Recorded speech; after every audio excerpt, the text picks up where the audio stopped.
Сәлеметсіздер ме, құрметті көрермендер, қалдарыңыз қалай? Сіздермен бірге Әйгерім.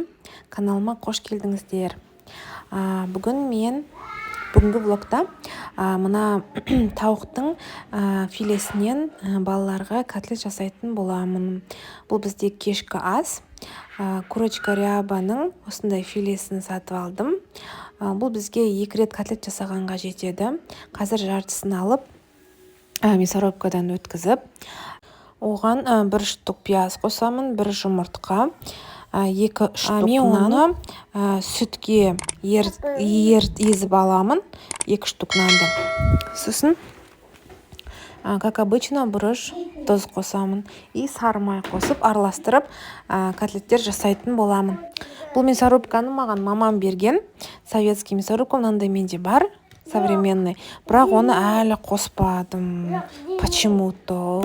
Осылай осыны алып жасайтса ыңғайлы болып тұр пока что. Сол, достар. Мына жақта мен балдарым жағаласып жүр, как всегда.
Деп сонымен мен оған әрине рұқсат еттім.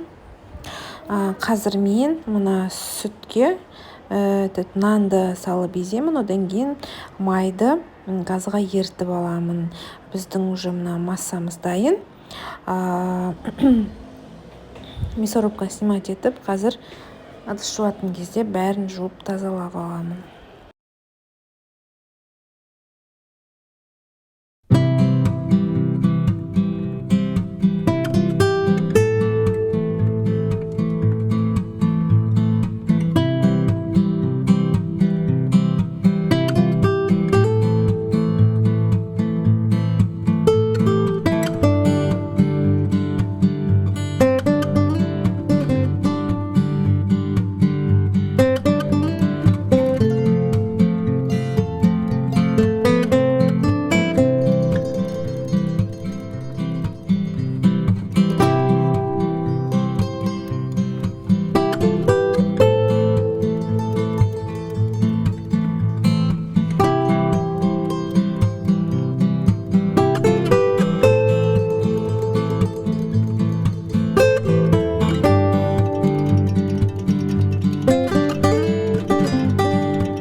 күндіз кішкентай еще мына інісін көтереді. Енді қарауға көмектеседі арасында. Бірақ әлі бала үшеуі де. Бірақ енді қызым скоро Құдай қаласа декабрьде 6 жасқа толады. Келесі жылы мектепке барамыз, Құдай қаласа. Сол Темірхан бізде 1 жастан асты, әлі жүрмейді, тек еңбектеп жүр, бірақ жүргісі келеді. Қолынан ұстап, бүйтіп бері қарай жүргізсеңіз жүреді, диванды жағалайды. Ал Димаш ортаншы бала, ол 4-ге толады ноябрьде. Былай орташа сөйлейді, қатты керемет сөйлейді деп айта алмаймын. Мына жерде мен котлеттерді уже қойып жатырмын. Қатты болып шықпайды, сұйықтау болып шығады. Бірақ піскен кезде өте дәмді әрі нежный болып шығады. Балалар өте жақсы жейді, особенно мына котлетке кетчуп қосып, еще қасына макарон қосамын бүгін. Сол балалар өте сүйіп, керемет жейтін тағамдардың бірі. Қазіргі таңда мен балаларым жақсы көретін тамақтарды көп жасауға тырысам. Себебі балаларым күшті тамақ жесе, мен де күшті болып қаламын. Ал егер жасаған тамағымды, мысалы кейбір сорпаларды жемей қалса, енді ұнамайды, короче. Жегендерім жуылған ыдыстарды босатамын, өз орындарына қойып шығамын. Одан кейін қазіргі нары тұрған ыдыстарды жуатын боламын. Бұл жерде бізде күнделікті қолданатын ыдыстар. Тағы да басқа полкада пока что қолданбайтын деген ыдыстар тұрады. Үйде қазір фильтр жоқ, сол үшін осындай үйдің астынан бутылкаға литрмен су күнде құйып аламыз. Одан кейін қазір менің уже котлетім пісіп қалды. Міне қандай тамаша, достар. Ортасы осындай аппақ болады, енді тауық қой. И 40-45 минуттай пісірдім.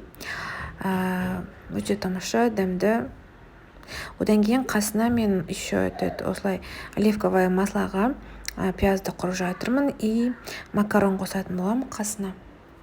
Сөйтіп кетчуппен и огурцы қосып жіберем балаларға. Жақсы жейді, мейірім. Сонымен біздің кешкі ас осындай болды. Одан кейін біз далаға шықтық.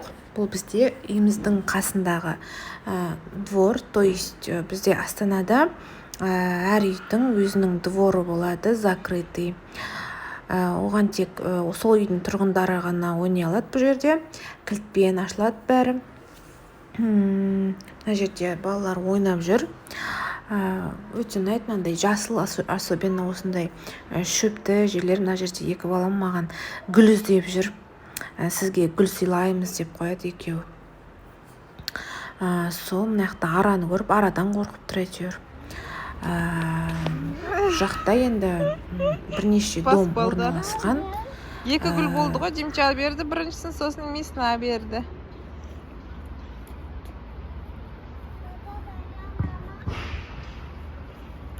Ол да гүл ма, не ол? Я? Димчан аяқта да тұр ғой гүл мұны.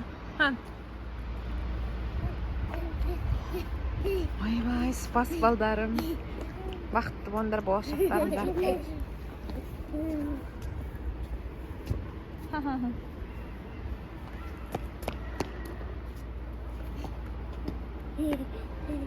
Спас балдар.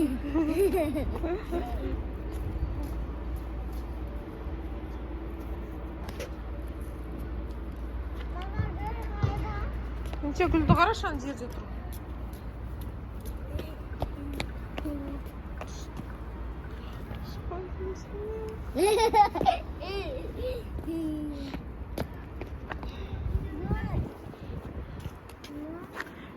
Ай, спас, Димча. Ай, Димча біреу түсті.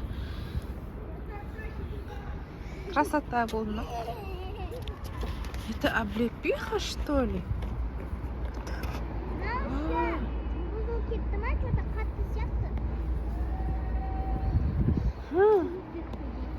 Красота. Достар, короче, мен мына жерде кішкентай жемістерді осы дворда өсет, и мен бұны облепиха деп ойлап қалдым. Сөйтсем бұл итмұрын екен. жабайы болып кеткен уже итмұрын. Одан кейін мына жақта еще бір смородина сияқты бір қап-қара бір жеміс өсіп тұр. Оны енді примерно смородина деп қойды, мен точносын білмеймін. Мына жерде бізде уже футбольный поле сияқты жасалған. Олардың ішінде балалар күнде ойнап жатады әйтеуір. Ана жерде көріп тұрғандарыңыздай спорт комплекс. Кез келген адам, любой қарт адам, жас адам тұрып спокойно спортпен айналыса алады. Отыратын скамейкалар да көп. Одан кейін мына жақта балалардың ойнау алаңы. Көбінесе сол сырғанайтын осындай горкалар. Мен балдарымды ешқалай жібермеймін өздерінше, потому что бұл жақта жіберу өте опасно. Бағана көп 2-3 рет болғанмын негізі. Осылай жіберіп қояды да балдарын қарамай, то есть үйге кіріп кетеді. И балдар 1-2 рет жоғалған, одан кейін табылған, табылмаған. Білмеймін, табылған шығар деп ойлаймын. Бағанада бір кісі осы жақта бір қызын іздеп жүрді, ролик теуіп жүрген деп. Ол қызды біз көріп қалғанбыз, ролик теуіп жүрген, бірақ жоқ, білмеймін, тапқан шығар, надеюсь деп тіледім, Құдайдан табылсын, ойбай деп. Мына жақта Димаш балам доп ойнап кетті. Мына жерде осылай былай не дейді, качели сияқты бар. Үлкен 7 жастағы баламен ойнап жүр.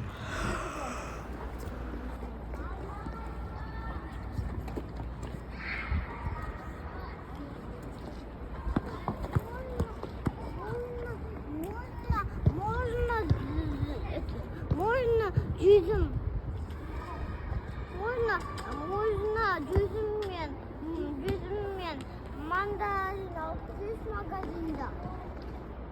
Пожалуйста. Пожалуйста, мне мандарин.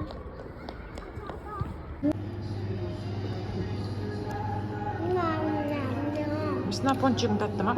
Сосиска в тесте татты. Да?